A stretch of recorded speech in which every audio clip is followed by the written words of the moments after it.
अस्सलाम वालेकुम एवरीवन। दोस्तों, मैं आपको हमारे कम्युनिकेशन सिस्टम कोर्स के प्लेलिस्ट के तीसरे लेक्चर में वेलकम करता हूं। तो चलिए आज का हमारा लेक्चर हम स्टार्ट करते हैं। सबसे पहले this is outline of today's lecture. आज हम पढ़ेंगे what are the basics of a signal, what are some key terms, what is analogue and digital signal, what is system, और लास्ट में हम पढ़ेंगे व्हाट इज़ नॉइस। First of all, signal basics. First of all, what is signal? Signal है क्या? A signal is a function which represents the physical quantity. एक सिग्नल एक फंक्शन है जो फिजिकल क्वांटिटी को रिप्रेजेंट करता है। सही, for example temperature in country during last week. Let's suppose कि हम चाह रहे हैं हम फाइंड आउट करें, हम मेजर करें कि हमारा जो कंट्री है उसका लास्ट वीक टेम्परेचर क्या था। टेम्परेचर एक फिजिकल क्वांटिटी है। टेम्परेचर को हम रिप्रेजेंट करेंगे इन द फॉर्म ऑफ सिग्नल। सही है, इसलिए हम कह रहे हैं सिग्नल यूज होता है फिजिकल क्वांटिटीज को रिप्रेजेंट करने के लिए। Temperature physical quantity. सिग्नल को हम ऐसे भी डिफाइन करते हैं कम्युनिकेशन में कि in communications information travels in the form of signal. Communication में जो हमारे पास इंफॉर्मेशन होती है, जो हमारे पास डेटा होती है, जैसे ऑडियो वीडियो या जो भी डेटा हम ट्रांसमिट करते हैं एक पॉइंट से दूसरी पॉइंट तक, सही है, ट्रांसमीटर से रिसीवर तक, वो जो हमारी डेटा होती है वो in the form of signals travel कर सिग्नल ट्रांसमिट हो रही होती है। सही है।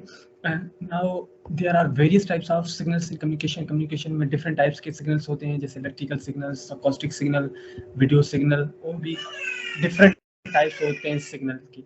सही है, but remember one thing, for enabling an electronic communication system we convert all signals into electrical signals. एक बात याद रखें, जब हम कोई भी इलेक्ट्रॉनिक कम्युनिकेशन सिस्टम इनेबल करना चाह रहे होते हैं ना, तो हमें इलेक्ट्रिकल सिग्नल की नीड होती है। इसका मतलब इलेक्ट्रॉनिक कम्युनिकेशन सिस्टम के लिए हमारे पास जो भी सिग्नल है हमें उन्हें इलेक्ट्रिकल सिग्नल्स में कन्वर्ट करना होगा। इसलिए हम कुछ डिवाइस यूज करते हैं, जैसे ट्रांसड्यूसर्स। हमारे पास वेरियस काइंड्स ऑफ ट्रांसड्यूसर्स होते हैं, वो हम यूज करते हैं डिफरेंट फॉर्म ऑफ सिग्नल को कन्वर्ट करने के लिए इलेक्ट्रिकल फॉर्म में, इलेक्ट्रिकल सिग्नल की फॉर्म में। Now let's consider signal. Suppose करेंगे हमारे पास कोई भी सिग्नल है, उसका मैथमेटिकली एक्सप्रेशन ये है, x of t comma f comma phi is equal to है sine of 2 pi F T plus phi।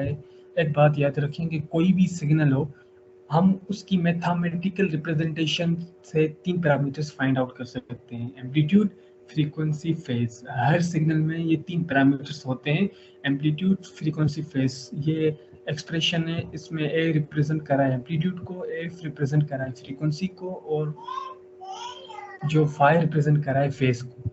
Now let's talk about some key terms. First one is amplitude. Amplitude क्या है, हम क्यों इसको की term कह रहे हैं, and basically it is measure of strength of signal.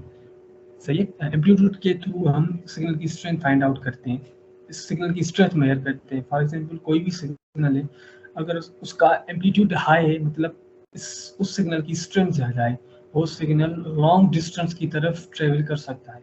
अगर हमारे पास कोई सिग्नल है, उसका एम्पलीट्यूड कम है, इसका ये मतलब कि इस सिग्नल की स्ट्रेंथ कम है, वो सिग्नल लार्ज डिस्टेंस के लिए यूज नहीं हो सकता। हाई एम्पलीट्यूड मतलब सिग्नल की स्ट्रेंथ ज़्यादा है, लो एम्पलीट्यूड मतलब सिग्नल की स्ट्रेंथ कम है। और सेकंड जो हमारे पास टर्म है वो है frequency. It is number of cycles और ऑसिलेशंस पर second, its unit is hertz. Frequency एक की टर्म है।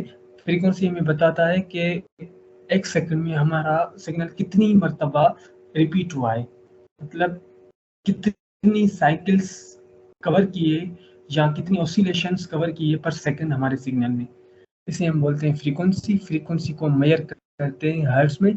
और जो हमारे पास लास्ट टर्म है वो है bandwidth. Range of frequencies occupied by a signal. ये रेंज ऑफ फ्रीक्वेंसीज है जो एक सिग्नल ऑक्यूपाई करता है। बैंडविड्थ हम फाइंड कैसे करते हैं, हम FH minus FL high frequency को माइनस करते हैं लोअर फ्रीक्वेंसी के साथ। फॉर एग्जांपल जैसे कि हमारे पास जो वॉइस सिग्नल है, हमारे वॉइस सिग्नल की जो बैंडविड्थ है ना, वो हम कैसे फाइंड करेंगे। हमारे वॉइस सिग्नल की जो रेंज ऑफ फ्रीक्वेंसीज है 300 से लेके 3400 तक। जब हम 3400 को माइनस करेंगे 300 से, जो हमारे पास फ्रीक्वेंसी आएगी वो हम कहेंगे कि ये हमारे सिग्नल की बैंडविड्थ है। Now let's talk about analog and digital signals. Analog और digital signals क्या होते हैं? First one is analog. Analog signals are continuous in time and continuous in amplitude. Analog signal वो सिग्नल होता है जो टाइम और जिसका टाइम और एम्पलीट्यूड दोनों कंटिन्यूस होता है। सपोज करें कि ये रिप्रेजेंटेशन है हमारे एनालॉग सिग्नल की। आपको पता होगा कि एक्स एक्सिस रिप्रेजेंट करता है टाइम को और वाई एक्सिस रिप्रेजेंट करता है एम्पलीट्यूड को। सही है। आप दो बातें याद रखें एनालॉग सिग्नल के लिए।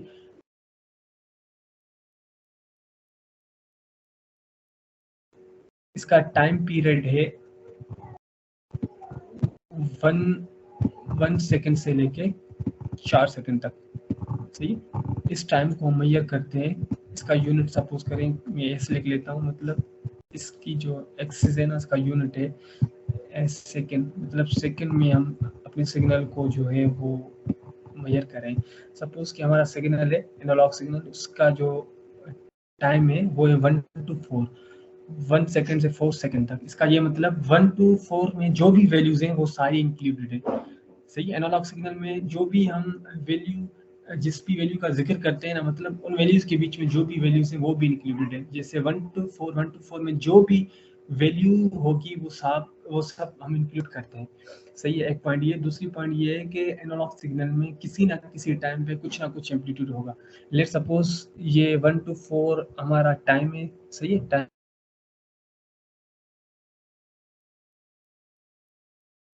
सपोज करें यहाँ हमारे पास जो टाइम है वो 3 है। हम चाह रहे हैं कि यहाँ 3 सेकंड पे हमारा एम्पलीट्यूड क्या है, तो 3 सेकंड पे हम देखेंगे। लेट सपोज कि हमारा ये एम्पलीट्यूड होगा वाई एक्सिस पे। सही है।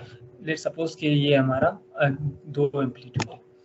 इसका मतलब एनालॉग सिग्नल में किसी ना किसी टाइम पे कुछ ना कुछ एम्पलीट्यूड होगा। और जब हम दो वैल्यूज की बात करते हैं ना एनालॉग में, इसका ये मतलब कि उन दो वैल्यूज के बीच में जो भी और वैल्यूज हैं वो भी इंक्लूडेड है। सही है। Now most signals in real world are continuous time. जो भी हमारे पास रियल वर्ल्ड में सारे सिग्नल्स कंटिन्यूस सिग्नल्स है, मतलब एनालॉग सिग्नल्स है। एनालॉग सिग्नल्स को हम कंटिन्यूस टाइम सिग्नल भी बोलते हैं। Now let's talk about digital signal. Digital signal are discrete in time, usually discrete in terms of amplitude too.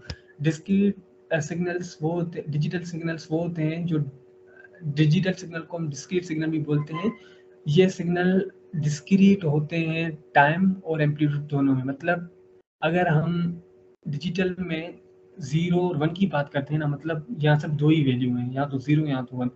अगर हम एनालॉग में ये बात करेंगे ना 0 और 1, इसका ये मतलब 0 और 1 के बीच में जो भी और वैल्यूज है ना, जैसे 0.1, 0.2, 0.3, ये भी इंक्लूडेड है एनालॉग में। लेकिन डिजिटल में जब हम दो वैल्यूज की बात करते हैं, मतलब सिर्फ हम दो ही वैल्यूज की बात कर रहे होते हैं, उनके बीच में जो वैल्यूज है वो इंक्लूडेड नहीं है। एनालॉग सिग्नल में एक ये पॉइंट सही है जो डिफ्रेंशिएट करता है डिजिटल को। डिजिटल में क्या होता है कि जब हम दो वैल्यूज की बात करते हैं तो मतलब उन दो ही वैल्यूज की बात करते हैं, उनके बीच में जो वैल्यूज है वो कंसीडर नहीं करते हैं।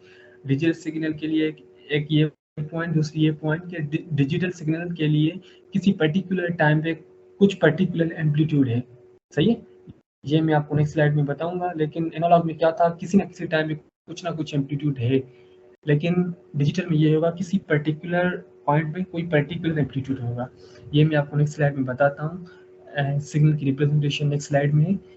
Now some real world signals are discrete. Computer signals are always discrete. कुछ हमारे पास सिग्नल्स डिस्क्रीट होते हैं, जैसे कंप्यूटर सिग्नल्स हैं वो हमारे पास डिस्क्रीट होते हैं। कंप्यूटर एक डिजिटल डिवाइस है जो एनालॉग सिग्नल को नहीं जानती, इसलिए जो भी हमारे पास एनालॉग सिग्नल है हम ADC analog to digital converter या कुछ और सिस्टम जो डिवाइसेस यूज करके उस एनालॉग सिग्नल को डिजिटल में कन्वर्ट करते हैं। कंप्यूटर डिजिटल डिवाइस है जो सिर्फ डिजिटल सिग्नल को ही समझती है। डिजिटल सिग्नल को डिस्क्रीट सिग्नल भी बोलते हैं। Now this representation is digital representation. सही। मैंने आपको बताया भी था कि डिजिटल सिग्नल में क्या होगा कि सिर्फ कोई कुछ पर्टिकुलर पॉइंट में कुछ पर्टिकुलर एम्पलीट्यूड है। जैसे ये पॉइंट में कंसीडर कर लेता हूँ, इस पॉइंट में जो हमारा एम्पलीट्यूड होगा वो ये होगा। लेट्स सपोज ये हमारी पॉइंट है, इस पॉइंट में हमारा जो एम्पलीट्यूड है वो ये होगा, मतलब पर्टिकुलर पॉइंट में पर्टिकुलर एम्पलीट्यूड है। इन अलग में क्या था कि किसी ना किसी टाइम में कुछ ना कुछ एम्पलीट्यूड था, लेकिन यहाँ सिर्फ पर्टिकुलर पॉइंट में पर्टिकुलर एम्पलीट्यूड है। Now let's talk about systems. Systems क्या होते हैं? Systems process input signal to produce output. Systems क्या होते हैं? System एक आप हम कह लें कि एक सिस्टम एक डिवाइस होती है जो क्या करती है, हमारे सिग्नल को इनपुट लेती है, उसको प्रोसेस करके आउटपुट देती है। जैसे हमारा MP3 प्लेयर, ये एक सिस्टम है, ये क्या करता है, जो भी हमारी डेटा है उसे कन्वर्ट करता है, प्रोसेस करता है, सही है। हमारा जो डेटा है MP3 सॉन्ग उसे लेता है, उसे प्रोसेस करके फिर उस MP3 सॉन्ग को एनालॉग सिग्नल्स में कन्वर्ट करता है। जैसे हमारा कम्युनिकेशन सिस्टम है, communication system is also system because ये ट्रांसमीटर से डेटा लेता है, उसको प्रोसेस करके फिर रिसीवर को सेंड करता है, फिर हमें जो है आउटपुट देता है। Communication system is a system. Now let's talk about noise. Noise क्या है? Noise is a random signal, इसका कोई पर्टिकुलर शेप नहीं होता, ये अनडिजायरेबल सिग्नल है, सही है। ये अनडिजायरेबल सिग्नल क्यों है? बिकॉज इट करप्ट्स इंफॉर्मेशन, क्योंकि ये इंफॉर्मेशन को करप्ट करता है। Noise usually इंटर्स the communication system VI communication channel और कम्युनिकेशन मीडियम। मैंने आपको बताया था जब हम ट्रांस कम्युनिकेशन सिस्टम का ब्लॉक डायग्राम पढ़े थे कि यहाँ सिर्फ 3 मेन चीज़ें होती है कम्युनिकेशन ब्लॉक डायग्राम में, ट्रांसमीटर, रिसीवर और उनके बीच में चैनल होता है। जो नॉइस होता है वो अनडिजायरेबल सिग्नल है, ये नॉइस हमारे पास चैनल सेंटर होता है, सही है। नॉइस हमारी डेटा को करप्ट करता है, सही है। जो हम डेटा ट्रांसमिट करते हैं, अगर वो उस डेटा में नॉइस आ जाता है चैनल की वजह से, तो वो डेटा जो हम रिसीवर को सेंड करना चाह रहे होते हैं ना, तो वो नहीं सेंड कर पा रहे होते हैं, क्योंकि नॉइस आ जाता है। नॉइस डेटा को खत्म कर लेता है, डेटा का शेप चेंज कर लेता है, डेटा जो हम सेंड करना चाह रहे थे वो नहीं कर पाते, सही है। इसलिए ये अनडिजायरेबल सिग्नल है, ये डेटा को करप्ट करता है, और ये यूजुअली जो है हमारे जो कम्युनिकेशन चैनल है या कम्युनिकेशन मीडियम में जिसको बोलते हैं, वहाँ सेंटर होता है, सही है। और नॉइस हम लोकली भी जनरेट कर सकते हैं कुछ डिवाइस यूज करके, but it can be locally generated as well. Now that's all from my side. दोस्तों ये स्लाइड अच्छी हैं, अगर आपको एक्सेल के हवाले से चाहिए तो आप मुझे ईमेल कर सकते हैं, ये मेरी ईमेल गेन है, सही है। अगर आपको ये वीडियो अच्छी लगी हो तो please subscribe, like and share the video with your friends. And now thanks for watching, take care, see you in the next video.